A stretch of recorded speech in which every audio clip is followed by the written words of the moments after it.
এই শিবাজি ফোর্টে আমি দাঁড়িয়ে আছি, চারিদিক ঘুরে ভিডিও করছি। আজকে তো আমাদের মন্থনের শেষ দিন, তাই এখানে ঘুরে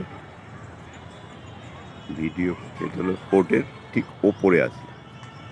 তারপরে আবার বাউন্ডারি ইয়েতেও যাব, ওই ফ্ল্যাগ দেখা যাচ্ছে, এটা আমার সামনে। এর ডান দিকে মুভ করছি, টোটাল ফোর্টটাকে আমি অবজার্ভ করছি, পরবর্তীকালে যাতে আমরা অবজার্ভ করতে। আমি সেন্টার অফ দ্য ফোর্ট আছি। এটা আমার ব্যাক সাইডে একটা স্টেডিয়ামের মতো আছে, লোকজন বসতে পারে জানি। এখানে অনেকগুলি ফোয়ারা আছে। এই আমাদের টোটাল ফোর্ট। অমিত নিচে ওয়েট করছে।